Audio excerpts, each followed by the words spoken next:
Hello YouTube, this is Snowy Snivy.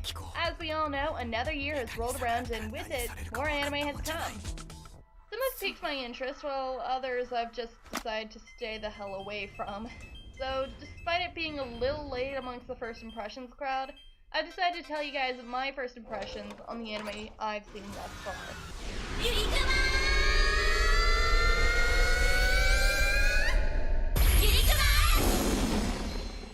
Yurikuma is an anime made by Kunihiko Ikuhara, one of my favorite directors for his very cryptic stories and symbolism. So it's only natural that when I figured out last week that this was the Penguin Bear project I'd heard so long ago, I decided to check it out. The story of Yurikuma is pretty simple on paper. Man-eating bears disguise themselves as humans to break across a sort of barrier designed to keep them out. A girl named Kureha is heartbroken when her secret lover, best friend, is eaten by bears and makes it her goal to kill the bears responsible. Oh, and everyone is lesbian. Like, legit. I think that even Kureha's mom may have had something going on with the school principal at some point in the past. Not that I'm complaining, I love Yuri. I have to say thus far that the weakest point of the series has been the first episode, which didn't really explain too much and left me very on the fence about continuing. I suppose that I may have been too used to the style of Moata Penguin Drum Revolutionary Girl Utada, where it starts out relatively light-hearted without too much symbolism, and then continues to get more and more complicated as the story progresses. I guess that you could say that it looks like everything was present from the very beginning, and we're simply being given more and more hints as to what's going on, and what everything means as the episodes come out.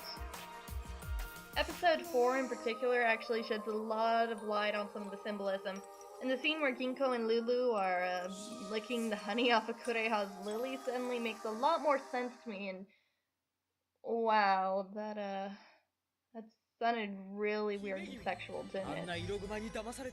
Well, despite that, the story just keeps getting better and better, and I'm really looking forward to seeing who gets to be the new Akio Sanetoshi. Personally, I've got my suspicions about the Shabadadu guy. It's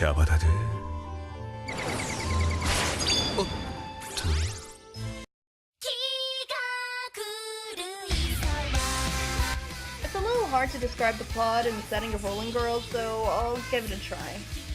The anime is set in a future Japan in which Tokyo is split up into districts or mobs, each with their own superpowered badass leader ready to fight one another.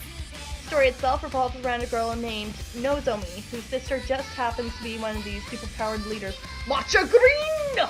After having her identity discovered by her sister, however, Masami is beat up pretty bad and can no longer fight or take the jobs that her people need her for. So Nozomi decides to take jobs in her sister's place, traveling all over Tokyo with her 3 new friends and basically just going on a bunch of adventures. Essentially, the anime just kind of gives off the vibe of a shoujo Gurren Lagann, with lots of bright and vibrant colors, nonsensical fun, and over-the-top action scenes. If you want a good example, in one of the first fights, the battle is won with a character, I kid you not, puking out a rainbow on their opponent. It was amazing. I also love the fact that one of these characters' weapon is a paperclip that unfolds into a sword. It's creative, fun, and unexpected, but really cool too. As ridiculous as it may seem, Matcha Green comes off as a sort of badass to me too, despite the bright green, not very intimidating skin-tight jumpsuit. So I personally really like this one. The characters are charming, and the story itself is just quirky and fun, which is why Rolling Girls is staying on my watch list.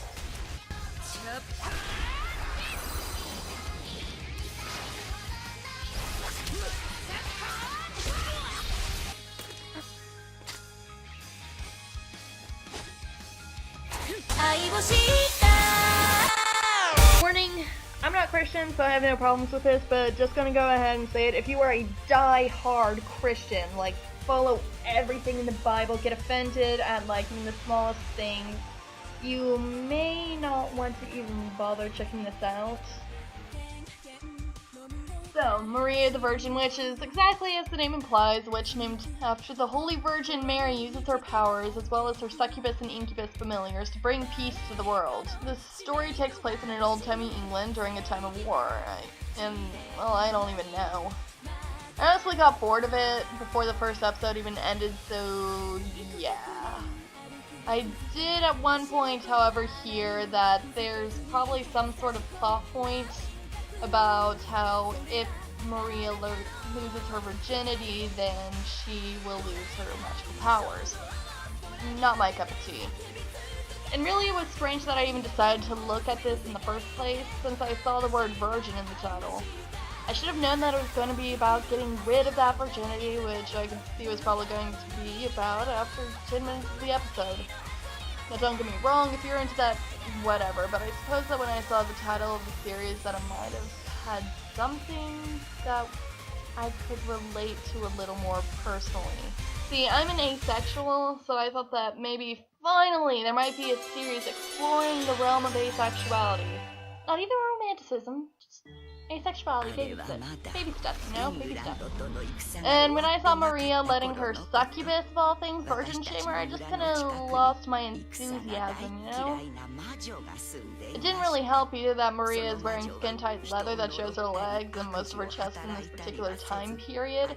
I mean, forget about the whole witchcraft thing. She would have already been lynched by the townspeople for wearing that outfit years ago. So it looks like Mary the Virgin Witch wasn't what I wanted, but in all honesty, what I should have expected.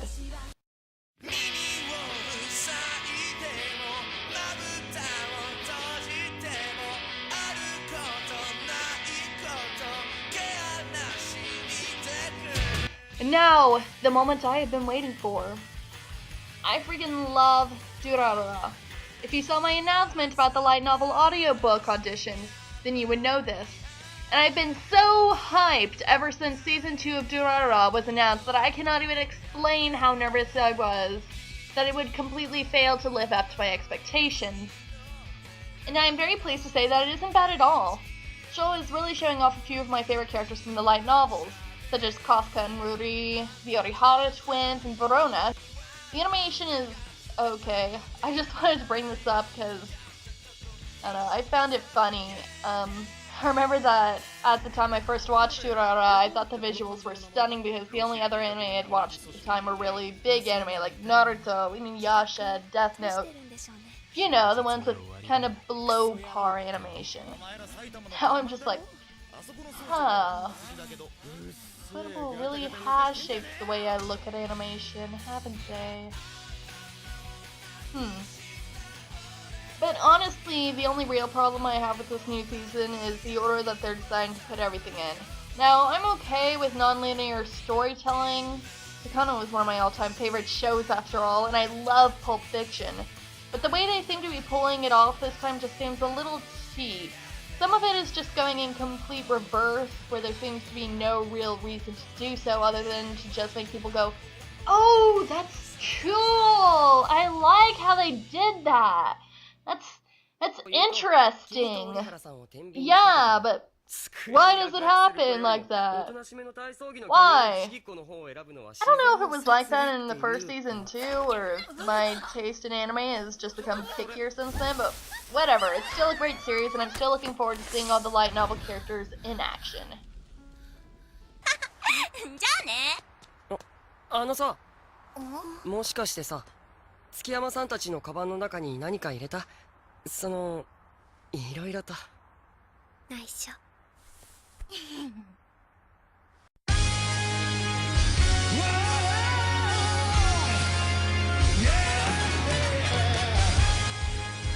It's funny, actually.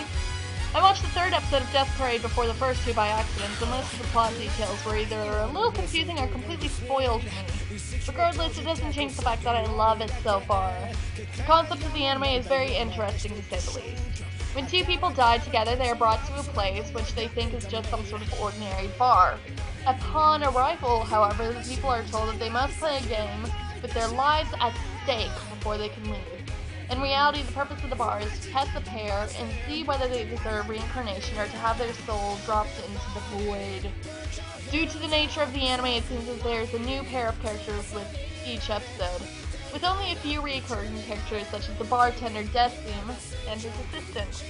What I find most interesting about the anime, however, is the psychological aspect, where a person's character determines how they play the game and how they react when they discover their own death.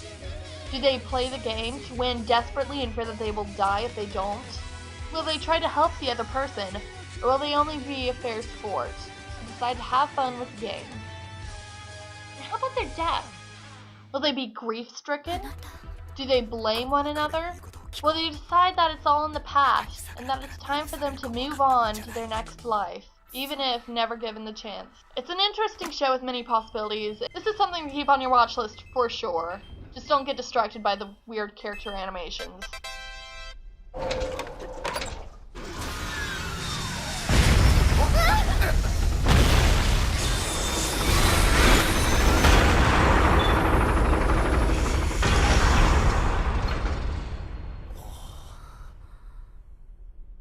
And those are all the anime of winter 2015 that I've decided to give a try thus far. If anyone has any other recommendations to me, I would really appreciate it. And if you have something of your own to say about the anime that I've talked about, either positive or negative, I'd love to hear it.